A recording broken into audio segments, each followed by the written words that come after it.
Hi everyone.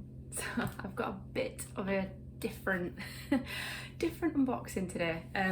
So this is one that I've actually been looking forward to doing for a while. I actually ordered this a while ago, but it's come from America, and this was the November box. So obviously there's been a little bit of delays with shipping and things, obviously for a number of different reasons, the time of year, the fact that there's a pandemic going on, you know, all that sort of thing.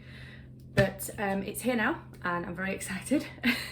So it is, I'll just hold it up, called Just Killin Time. And what it is a true crime subscription box. So it actually says just on the side of the box here, warning, please be advised this box does not contain sparkly cupcakes and pink unicorns. Contents may include, but not limited to, merchandise relating to nasty assholes and tales of real crime and death, not for the easily offended. There's also obviously, it was sealed like an evidence seal, just for authenticity. I've already snipped that obviously just to make it easier to get into it. But we'll get straight in, so I'll just open it all out and kind of try and get it all together so I can show it to you when I lift it up. So there we have the contents. I'll obviously go through it all one by one. There's a little note in here from the curators and it just says, thank you for your patience. Here's your November goodies. Thanks for standing with us during these crazy times. So obviously it's always nice to have a little kind of personalized message. We also have a leaflet which I believe has information in about the contents, but it says, it's late and we're so sorry. The UK has been in lockdown for 4 weeks and it's caused havoc, but here it is, issue 36. So it says flip the page to find out what's in the box. So I'll just kind of pop this to the side so obviously I can refer to that as we go. But the first thing is an issue of a magazine that I've actually bought a few times. It's Crime Monthly. So I've bought this a few times over the last sort of few months or so. So for those of you who aren't really familiar with me, I work in psychology and I actually specialised in criminal psychology when I was doing my undergraduate degree, and my specialism within that specialism, as morbid as it may seem, was serial murder. So I have quite an interest in sort of the, you know, why people do what they do, you know, what the reasons for that is, you know, thinking about what their background is, if they've had, you know, a bad upbringing, if it's nature or nurture, if it's a bit of both, if it's neither. So I'm kind of fascinated with all that sort of thing. So true crime magazines, true crime books, anything like that are always going to be fascinating to me. And I know I'm not alone. I know there's a lot of people out there who are really interested in that sort of thing, either, you know, in a career sense or even just kind of, you know, just a hobby or an interest. But yeah, this is issue 21 of Crime Monthly. It's actually the newest issue.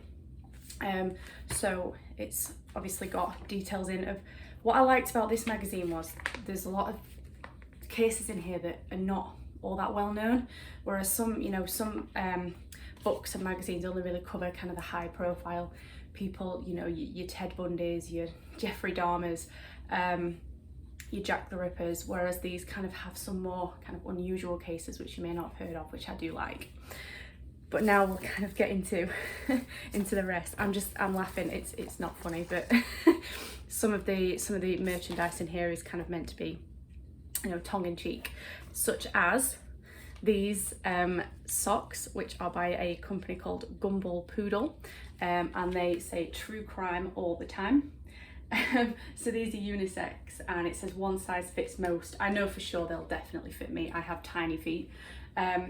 I'm not someone who wears socks a lot, but I'll definitely kind of, particularly during the winter, like to get nice and cozy in an evening or when I'm just kind of lounging around the house. So I can definitely put these on for that. Maybe not for work, but definitely for lounging around the house. And I love the colour scheme, it really stands out as well. So I'll pop those off to the side. So this is a sticker. So this is actually, I've not actually seen this documentary on Netflix yet. I haven't been able to bring myself to watch it just because of the subject matter. but it's a little sticker and it says, "If I go missing, please call Bordy, Movin and John Green." And it's by it's from Don't Fuck with Cats. There's a Netflix documentary and it's about catching an internet killer. So there's a lot of internet sleuths who kind of team up to catch a killer, but he starts by kind of dismembering and you know, killing cats, and I have a cat so I haven't been able to bring myself to watch that documentary just yet, but I've heard a lot of good things about it. So this is the sticker, so obviously you can just kind of put that wherever you like. I guess it's just a little bit of a tongue-in-cheek sort of item. There's also a little badge in here as well, which has, let me just get it the right way, it kind of looks like an ink blot, but it has what looks like a woman's face in the middle there. I quite like a good ink blot test. I'm trying to kind of figure out if it's supposed to be a particular person, but I can't really see it properly. But obviously I'll definitely pop that in the review when I do that. So the next thing is there's a little envelope here, a little brown envelope, but it has some trading cards in it. So there's 3 of them. So if I just kind of hold those up for you to see. So the first one is a lady called Dorothea Puente. Now she is a serial killer, or was a serial killer. I think she's still alive. Oh no, she's not, she's dead, it does say here. But she was known as the grandma serial killer because of her age. So she would basically stab her victims to death, and I believe she buried them in her garden, or had other people bury them in her garden because she was quite frail. But she was still capable of murder, so she maybe wasn't as frail as she made out. But that is the first one.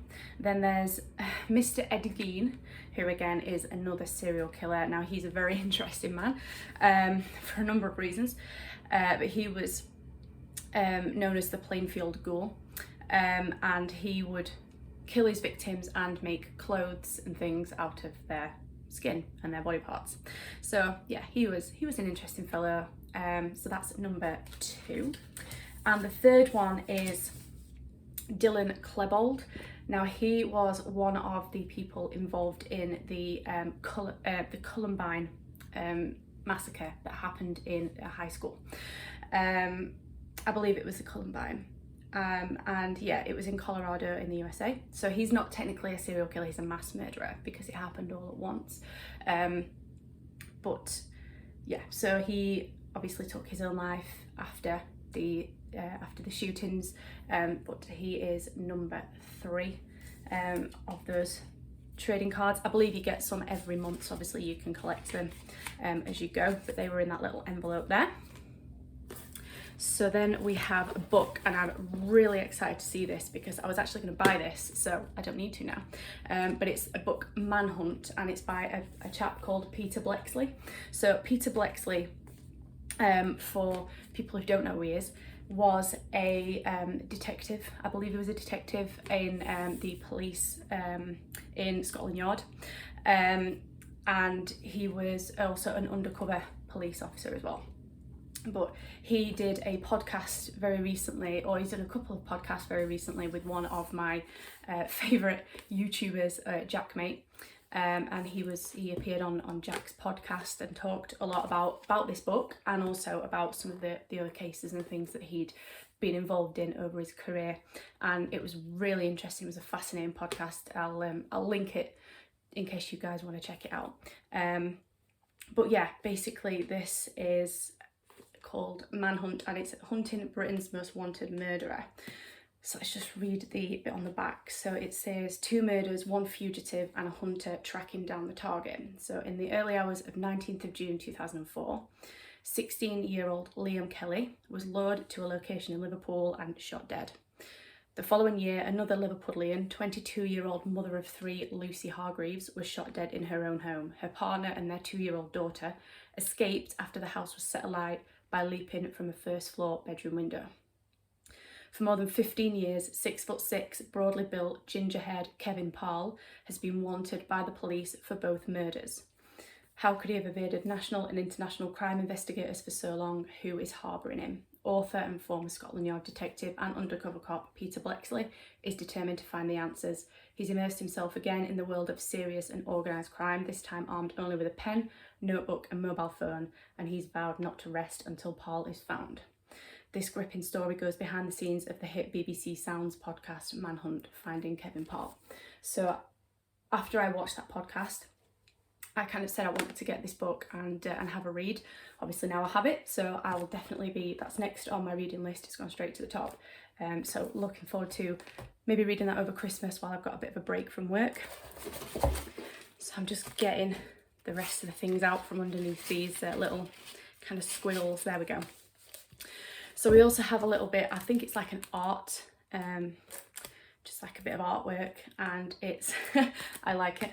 I already like it because of obviously you've got those two middle fingers, but it also says, did his little penis drive him to be so angry all the time? He truly is an evil monster with no soul, and that's a quote by Patricia Murphy. So yeah, a nice art piece there. I'm going to try and find somewhere to hang this up. It's definitely an interesting piece, and I'm definitely not easily offended, so anybody that comes over here is not going to be easily offended either, otherwise they wouldn't be my friend. But yeah, that's that one. Then we also have a few what I believe are just case files. So this first one is a girl called Charlene Downs. So this actually happened here in England. It actually happened in the north of England, over the Pennines from me in Blackpool, and she disappeared in 2003. So she would have been, you know, a similar age to me. She was 14 when she disappeared in 2003. In 2003 I was 12, so she'd have been a couple of years older than me. But yeah, it was, I believe, found in terms of it's a hard story to kind of swallow. She went missing, and it was kind of, there was an investigation done, obviously. But it was found that two people who owned a takeaway in the area had been kind of overheard joking about murdering her and then chopping her up and selling it as kebab meat to people, unsuspecting members of the public, in their takeaway shop. But unfortunately, there was a lot of kind of bundling of the case, which meant that even though those two men who had been overheard saying these things went to trial, nobody as yet has ever been convicted of what happened to her. So it's a really, really sad case. I can definitely go into more detail if you would like me to, maybe in a separate post or a separate video, but that's case number one. We then have Sarah Tarrant and Raymond Roth. So I believe they were involved in killing Sarah's boyfriend because they were kind of, you know, getting on behind his back kind of thing. So they, I believe she poisoned him, and then he was knocked out, I believe, by the poison. So she laced his mashed potatoes with some sleeping pills or something, and then her lover Raymond Roth came in and killed him. So they obviously then covered their tracks, but I believe they're both in prison now. So yeah, so that's another interesting case. And then the last one is Jaackmaate, I believe that's how you say it, and Tasmia Whitehead. So we'll hold that up there. So this is one that I'm not familiar with, I will be honest. So I'm just going to kind of have a look at this. So this was in 2010. And Nikki Whitehead was found dead in her boyfriend's home by her twin daughters. So it looks like they killed their mother. She was stabbed over 50 times and was beaten with a vase. So yeah, they killed their own mom, which is brutal. But yeah, there was then all these kind of accusations of domestic abuse and things like that. But they're both again in prison now. And then the last item, just kind of get these little snake things off it, is a t-shirt. Now this is probably going to be a little bit too big for me, I am only little, but I will hold it up. And I believe what this is depicting is something called the McDonald Triad. So the McDonald Triad is something that has been it was developed, I believe, by a psychiatrist named John McDonald. And he believed that there were 3 markers of a serial killer. So cruelty to animals, bedwetting, and setting fires. So he kind of believed that if somebody had all 3 of those traits, they were kind of likely to be be a serial killer. There have been obviously a lot of people who have tried to misprove it, but you do often find when you're looking into these cases that sometimes that does ring true. So maybe there is a little bit of truth to it, maybe it's a little bit kind of far-fetched, but that I believe is what that t-shirt is depicting. So that is, as you can see, everything in the box. I also love that they use red as for the little kind of shavings that they put in there to protect everything. So what I will just kind of do now is I will tell you a little bit about the subscription options. So it's a monthly subscription. I think I do have another one coming for the December box, so that might not be till January now, obviously with the post and everything. But yeah, looking forward to seeing what's in the next one. But yeah, so we have the infraction box, which is a kind of mini subscription, if you like, so it's not quite the full one, and that is £12.95 a month. Then there is the misdemeanor, which is the one that I've just opened now, and that is £29.95 a month. They ship worldwide as well. I'm saying it comes from America, but the prices are in pounds, so I'm actually not sure now. But there's also obviously some prepayment options as well. So there's the serial offender, which is the annual plan, but that ships 6 boxes to you, so that's every 6 months. So that's so that's obviously the 6-month subscription, sorry, so that's £173. Then you've got the most wanted, which is for 12 months, that is £335. They've also got a partners in crime option, so I am just reading from my laptop, which is why I'm kind of looking off to the side, and this says join forces with your partner in crime to get our recurring monthly plan at an exclusive shipping rate, and that's £59.90 a month. So I believe, let me just click on it. If I didn't put the book on it, I'd probably be able to click on it, wouldn't I? Let's expand that and just kind of read it. Yeah, so that's obviously for two people. So I think that's pretty decent value, to be fair, for what you get in it. And it's just, it's really different from anything else. Obviously, most of the boxes that I've done so far have been like beauty. I know I did that T1 as well. Most of them have been like, you know, beauty, skincare, makeup, which obviously I love, but this is something a little bit different, and it also kind of shows off another side to some of my kind of passions and interests. So I'll just kind of quickly recap again. So I'll hold this back up. It's definitely too big, but I'll probably wear it to sleep in or just lounge around the house, maybe with those socks.